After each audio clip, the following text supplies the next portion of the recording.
This podcast is made possible by the generous support of the American people through the United States Agency for International Development. The content of this podcast are the sole responsibility of its creators and does not necessarily reflect the views of USAID or the United States government.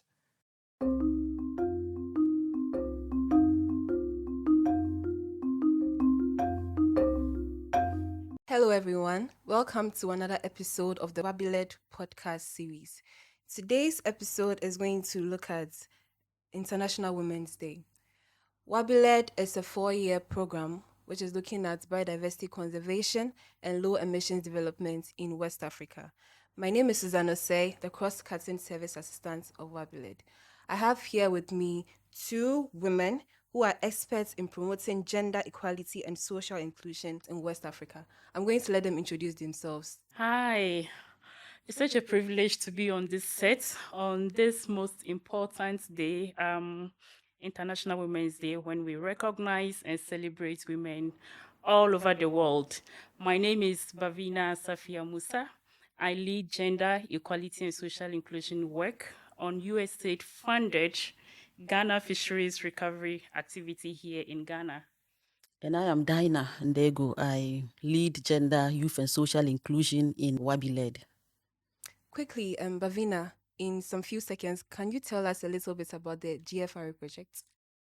The Ghana Fisheries Recovery Activity is a 5-year program funded by the USAID. It seeks to support the government of Ghana to recover its dwindling fish stock, specifically some marine fish species. And so it's been operating since 2021 and working closely with the Ministry of Fisheries and Aquaculture Development and its agency, the Fisheries Commission, and several other fisher associations. Okay. So quickly, today we are celebrating International Women's Day, a day globally dedicated to celebrating women's social, economic, cultural, and political achievements. The theme for this year's celebration is Inspire Inclusion, which emphasizes the importance of creating an inclusive and equitable. Gender inequality and social exclusion remain significant barriers to sustainable development in many parts of the world, including West Africa. We'll be discussing the challenges and opportunities in promoting gender equality and social inclusion in these sectors. That's the biodiversity conservation sector and the fisheries sector. And some of the gender-sensitive approaches and strategies that have successfully promoted social inclusion and gender equality. And we'll also learn how we can inspire and empower women and other marginalized groups to participate in sustainable development initiatives, decision-making processes. Pavina, what do you think are some of the challenges and opportunities in your sector in promoting gender equality and social inclusion? Okay. Thank you very much, Susan. So, as you stated, I work in the fisheries sector. Our project focuses on marine fisheries. And this is a sector that is generally described as a masculine space. You're very right. I don't understand what that means when they say that, because about 40% of fishers in Ghana are women. And new. so I've not heard of that. about Sorry. 40%. And it's a sector that at least 2.2 million Ghanaians depend on. And if 40% of that are women, and many more of them are youth, it tells a lot, about the need for creating very inclusive spaces in there for women, youth, and others to participate actively and effectively. For us as a project, we are looking at supporting the recovery of Ghana's fish stock. And so all hands on deck. The 40% women in the sector, we need their participation. The young people in there, we need them on board as well. On every fishing canoe that goes out to sea, at least 50% of them are young people.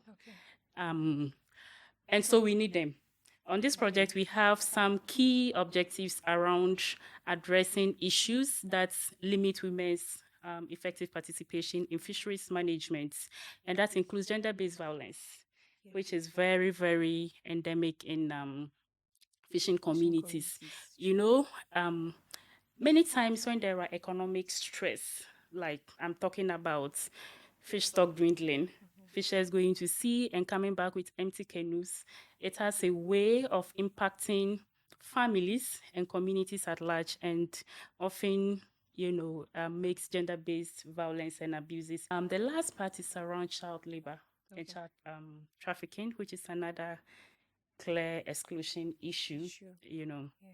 So child labor and child trafficking is quite endemic in the fisheries sector, and someone has to do something about it. The reason is this way: is the way fisheries is arranged. At a very young age, a child has to be involved to learn the trade, and you learn it by doing. So children as young as 6 years going to sea, which is a very hazardous work. It's illegal, but it happens. That these are some of the barriers to fully having everyone participate actively in the sector. And so when we work with the communities, we identify solutions from they themselves, from their perspectives, and then we implement them. The overarching barrier is the social norms. Like I mentioned, in the fishing community, women have their roles, they have their place in terms of power play. The man has his place, and many times his place is up there. The children have their place. Unfortunately, these social norms and setups continue to marginalize women, young people, and children, and continue to put them out of, their power space. And so these are some of the barriers that we want to work with communities. I think given the fact that it's all within the natural resource management sector, the challenges are almost the same. Almost the same or similar as Bavina has mentioned. This is fisheries and this is forest conservation. So the challenges are basically almost the same, particularly when it relates to sociocultural norms or gender norms that dictate what men and women should do and what they should not do. Also, the issue of exposure of risk to gender-based violence is something people within her sector and then those within the forest conservation sector, women within those spaces face, especially for women in wildlife law enforcement.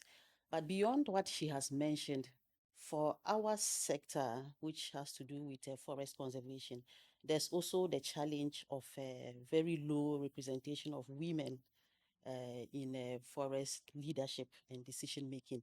And you can look at this across all levels, from conservation institutions or organizations right up to the community level, where we have a community forest governance taking place there. At the conservation institutional level, statistically, I have been told that we have less than 20% of women represented. Wow. Unlike fisheries, which has up to 40%, yes. it is worse in the forest conservation sector, where we have less than 20% of women participating in leadership and decision making. And this actually qualifies to be described as a male-dominated space because the statistics are far lower than expected. Now, if you look at it at the community level, where benefits to forest governance are shared, it's even worse. Community governance structures are very low in terms of their representation of women. We did a recent situational analysis under our land tenure work, and what we realized was that in committees that were supposed to have, let's say, 3 to 4 women, we had just one, and in most cases 2. That's sad. In the different forest governance institutions that we had in their landscapes. And even where guidelines are provided for selection of women to ensure equity in their representation, those guidelines are not followed. And they'll give you several reasons, they advance several reasons for why they cannot follow those guidelines. So you have very few women represented, which means that they cannot articulate their views, they cannot represent their interests. And, coupled with other factors like high illiteracy, the time constraints on women, they are totally not able to, actively participate in forest governance at the local level. So these coupled with gender-based violence, as Bavina mentioned, gender, sociocultural norms, and a host of others. The challenges are really many. There are many, but there are also good opportunities that we can talk about, which can, overcome those challenges. Okay, thank you so much. You could see that there are some themes that cut across both sectors: gender-based violence, the fewer representation of women, and then the social cultural norms. Looking at all these challenges, what do you think are some gender sensitive approaches and strategies that have successfully promoted social inclusion and gender equality in these sectors? Um, yeah, I mean, the current situation is not the best. Okay. And so, what are we doing to turn the situation around? Yes. And as we elaborated, the challenges run from the community level to policy making to the institutional level. Even within our offices, as development partners, we have some roles to play.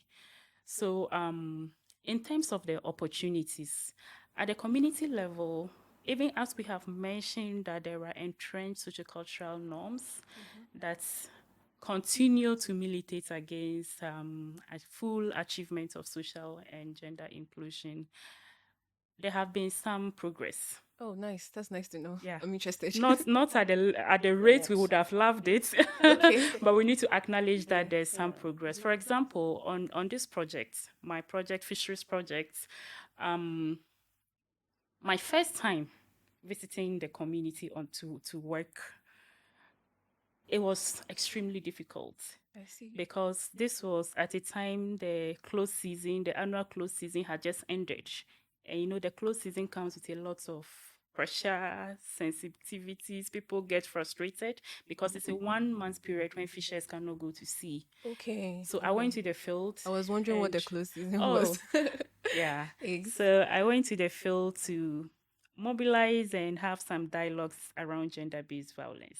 When you go to the community and you call for fishers, the first people that would appear would be all men. Even though women, their roles in fisheries, if you cluster it, in fact, the role for men is going to sea and harvesting the fish and bringing it. So theirs is once it lands, that is it.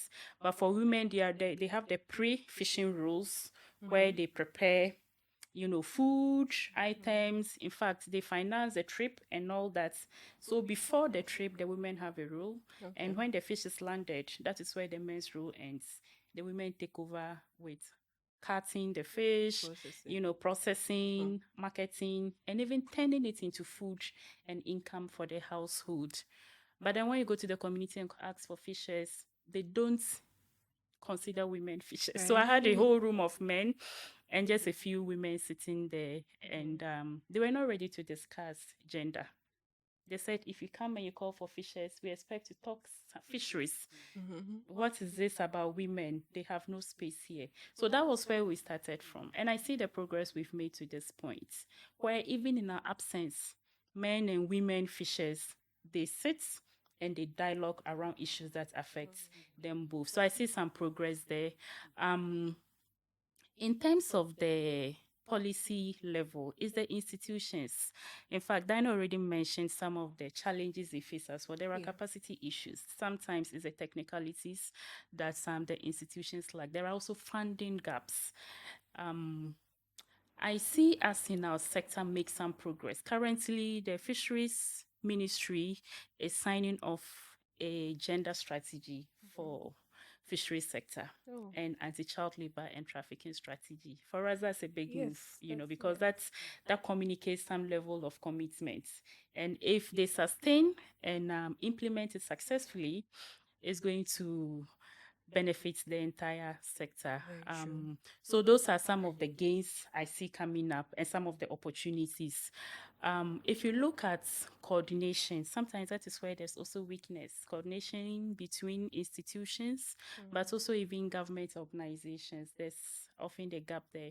The fisheries sector is one place that's that seems removed from several other sectors. For example, the Ministry of Gender, Children and Social Protection, they have overall rule on social protection for the marginalized in society. There's a gap in terms of coordination between them and the fisheries sector. And so a lot happens in fisheries that the Ministry of Gender is not particularly providing oversight on. And so those are some of the opportunities that I think that if we are intentional about it as institutions that have common mandate for groups of people within the sector, then that would work out. Now, empowerment, women have, I feel that we have made some progress when it comes to women and their readiness to take up certain roles. We talk about participation, and previously there were issues around confidence to take up opportunities, and to sit in and articulate their needs and own their space. I feel women are ready. They have a lot of women fisher leaders. They've gone through several trainings. They are empowered. They are ready. That is an opportunity for us to make use of, let's have them take the opportunity and let's have them really contribute to the sector. I don't think that we are making use of that space so much yet.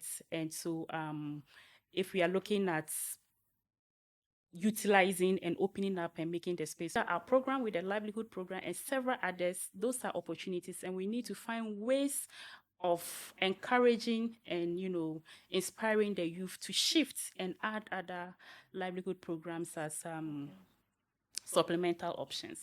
Okay, let me, as usual, build from where Bavina left. And starting with the point she mentioned about the fact that are the women ready?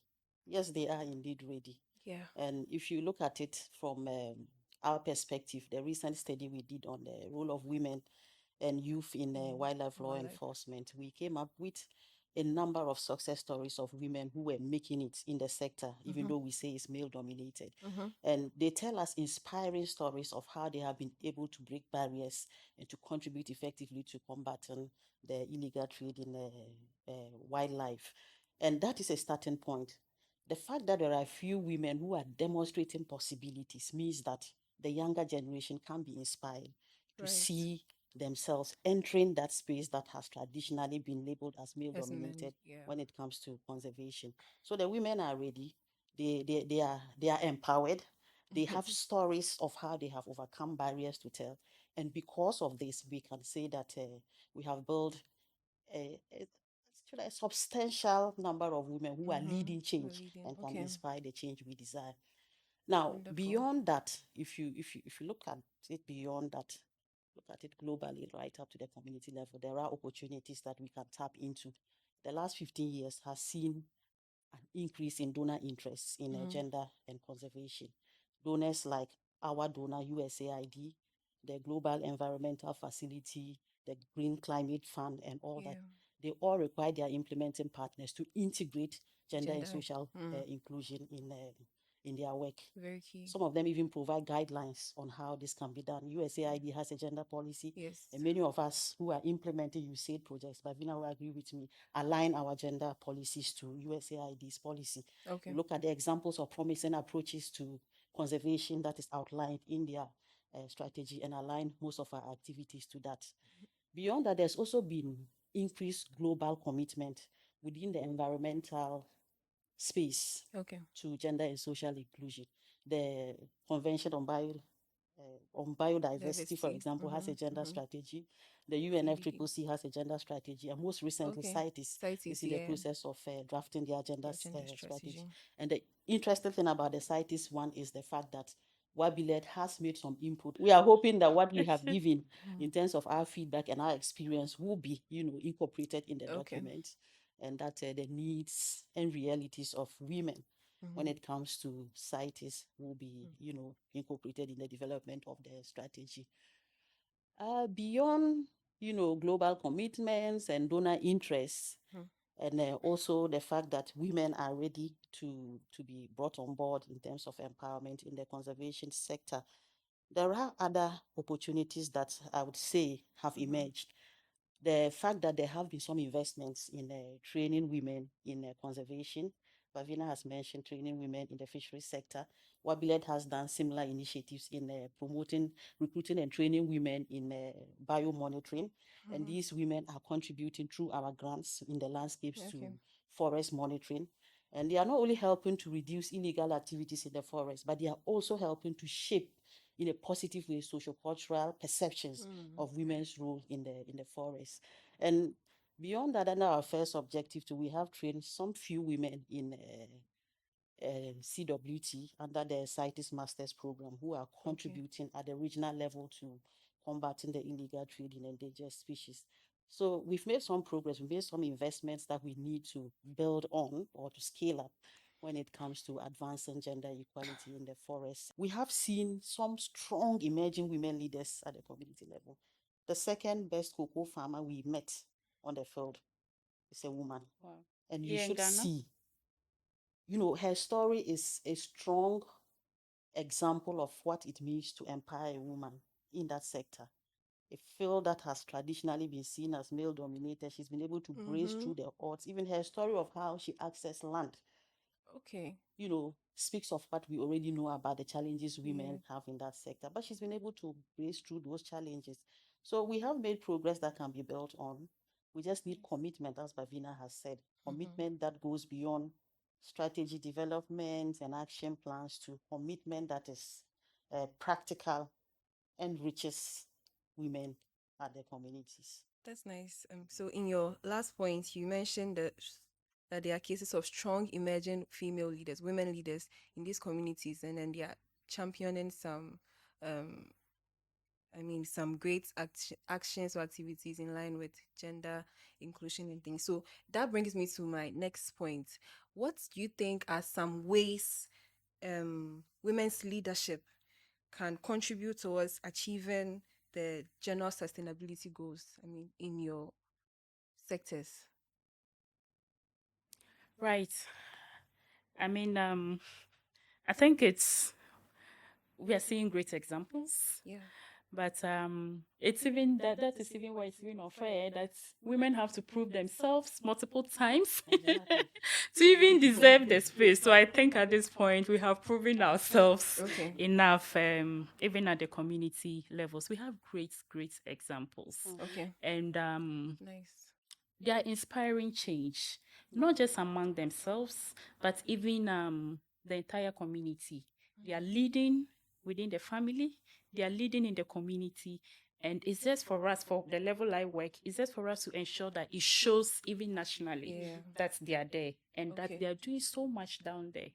One thing women are not able to do so well is market themselves. We do so much, but we talk very little about how much we are achieving. If you look at the role of a woman in fisheries, a chunk of their role, 80% of it, is unpaid work. It's care work, ensuring the family is fine. There's food on the table. There's this, there's that your husband is ready. Your husband, the fisherman, is ready to go to sea. All of that takes the woman's productive time, but she doesn't get paid for it. But fine, they are just happy to be able to do that and to get the family running. That is value that we do not acknowledge, but that is how the system, that is what contributes to getting the system running, very well. And so for me, even at that level, these are leaders. They are the women that are bringing forth the next generation and grooming them to be the better versions that they haven't had the opportunity to be. When you come to fisheries management, there are several fisher associations. For our sector, the male-dominated associations are so much more. And when it comes to policy making and decision making, the men are louder. They have a bigger space. But the women are not left out. For example, there's a National Fish Traders and Processors Association, NAFTA, which has over 14,000 members. And it's 99.9% women all over Ghana. Nice. 14,000 women in Ghana's fisheries sector. That is huge. And these are just women, regular women that mobilize themselves. They went around, put, themselves into groups from the community level all the way to the national. And they are managing themselves so well. So if a woman is able to have such a strong group, what kind of leadership in the sector can she handle? Very inspiring. Yeah, that's very inspiring. So in terms of leaders, they are there. It's the spaces. We go into rooms and then the women stand to articulate their views, their frustrations, and their needs. And they take the space, they hold it. and everyone really admires them. I think what is left is for us to really let them take that space because they are fully ready for it. So for me, I would say continue to build capacities. Yes, a lot of capacity has been built, and women are at the forefront. They are leading change. So we would need to continue to build that capacity to have a larger number of women in that space we call decision-making and representation space. And for us in WABiLED, I think that across all our programs, across all our objectives, we'll continue to do that. We would specifically want to target capacity strengthening when it comes to understanding how to mainstream gender for protected areas, particularly those who manage protected areas. It's not enough for them to, to lead in forest management.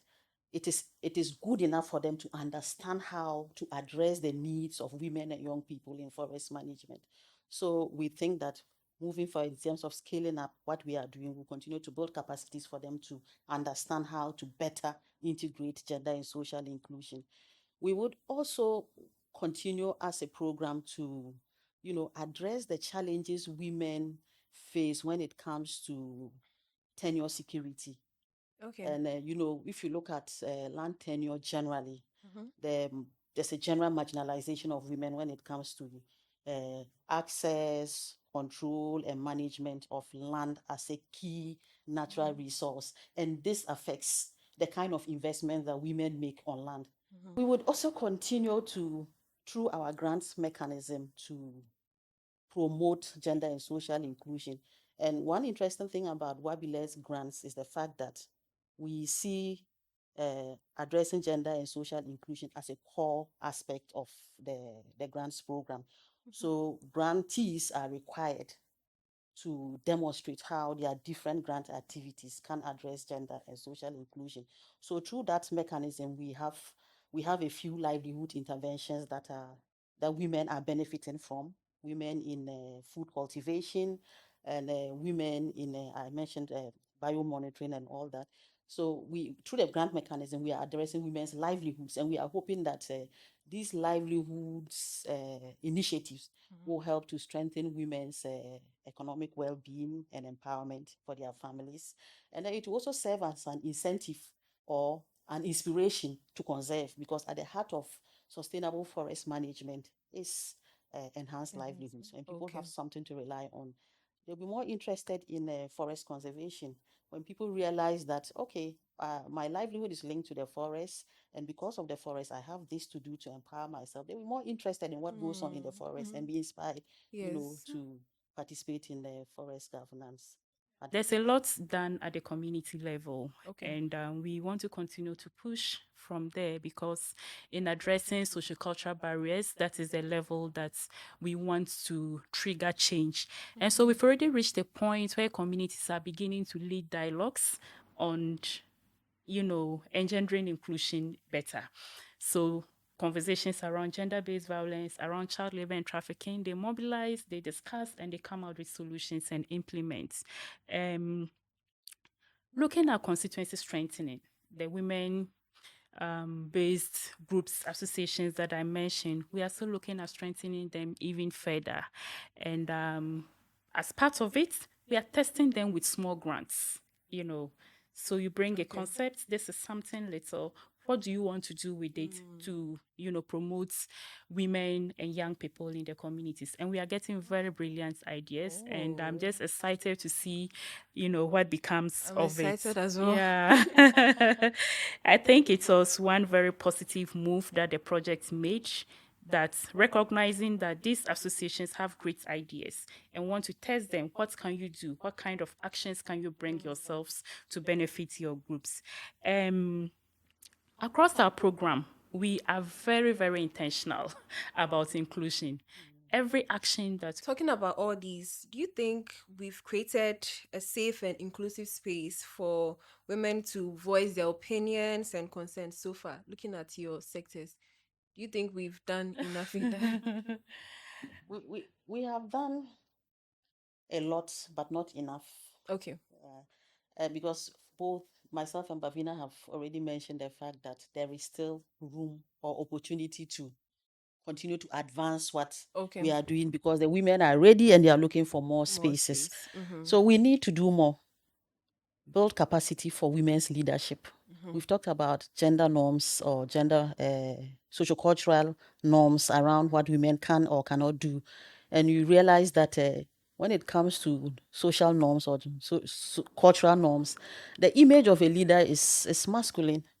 The man is the leader. Women themselves are struggling to, understand or to understand the fact that they themselves can be effective leaders because of that socialization that we have been taking through. So building capacities for women to become effective leaders is something that we need to continue to do. And leadership at all levels, it doesn't matter where. Myself and I are even in need of leadership training. Women in the conservation space at the organizational level are in need of leadership training to be able to enter into those spaces that gives them the ability to be able to manage conservation programs.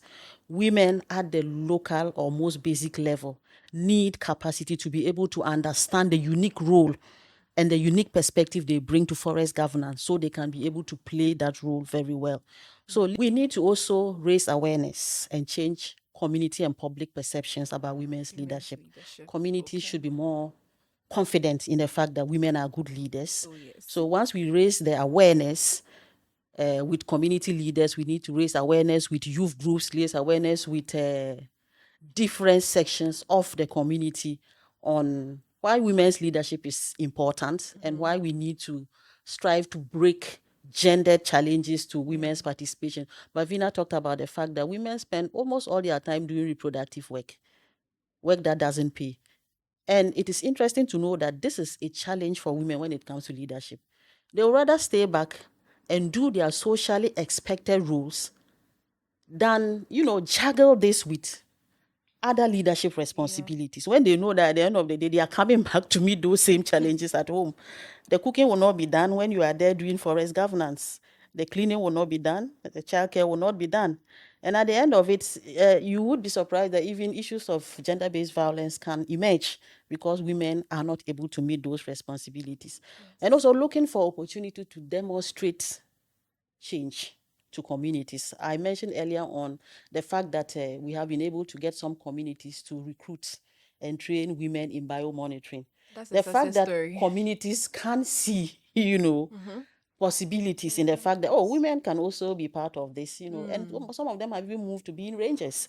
We have seen successful stories of women rangers told elsewhere. The fact that they are very effective in, addressing illegal activities in the forest and all that. So we need to continue to invest in those things that will let communities see that, yes, there's a possibility for women in forest governance, and that the challenges that women are encountering are not because they are not capable. It is because society has been structured in such a way that we continue to perpetuate what we know and deny women their rightful place in some of these spaces. That's great. And I mean, seeing other women in leadership of positions, it can help break down the barriers and then inspire women to pursue their goals and objectives. And these are great and wonderful insights from you all, and I'm so glad to have this opportunity to hear from you and learn from you as well. So we are wrapping up. We are quickly wrapping up. Any last words for us? Any last words for our audience about how we as individuals can also act to inspire inclusion in wherever we find ourselves in? Right. By way of wrapping up, I think it's in our face. I mean, there are women all around us. We are raising girls to become stronger women than we have been. And women have proven themselves enough. I think it's time that everyone supports them to take their space fully. And so on this occasion of International Women's Day, I would like to say, are you cool to every Ghanaian woman, to every fish processor, fish trader, every woman that puts food on the table, and every leader in the community and at all levels. They are doing great. Women are doing great. And if we want to achieve full development as a country or any community for that matter, we cannot do it without having our women fully involved in that process. Okay. So every barrier, let's break those, let's smash the barriers together, and let's and let's go ahead and enjoy the benefits together. These days, there's a lot of talk about male champions. I mean, all men on deck. It's a journey for everyone. When we talk inclusion means inclusion for everyone. It doesn't take out anyone. And so there's no risk, there's no fear, no one is taking anyone's space. So let's go on this. There's so much room for everyone. So let's go on this journey together. Thank you. Okay, so mine is just short also, as Bavina has said. Dismantle the barriers, break the barriers, empower women. There's enough space to share for men and women. Gender equality has a lot of benefits beyond the individual woman, to households, to communities, even to the national level. When we include women, we bring a perspective that would otherwise have been forgotten. Women have a pro-welfare kind of mentality. They have a pro-welfare kind of orientation. When you bring them to the table for leadership and decision-making, you would be able to address the things that reach the most marginalized in society, because they will remember even the least in terms of access to resources and benefits. So dismantle the barriers, break them. In fact, dismantle, Bavina, what word did you use? Smash the barriers, empower women, and the women are ready.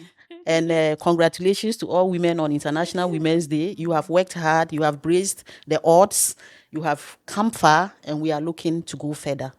Congrats to all women and to all who support gender equality. It's not just about women, it's also about the people behind the women. We say thank you to all of you, and we look forward to better inclusion. Okay. It's clear that to achieve the Sustainable Development Goals, it is crucial to promote gender equality and social inclusion in all sectors, regardless of wherever you find yourself, be it the biodiversity conservation field, the fisheries management. Thank you all. And remember, let's smash those barriers. Smash, wonderful. Smash. And inspire inclusion. And inspire inclusion everywhere. Happy International Women's Day, everyone. Remember to inspire inclusion wherever you go. Thank you for listening. Thank you for having us.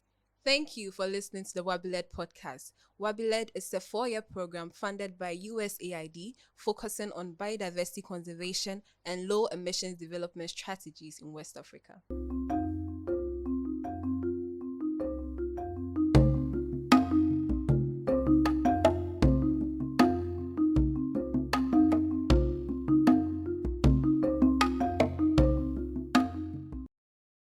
This podcast is made possible by the generous support of the American people through the United States Agency for International Development.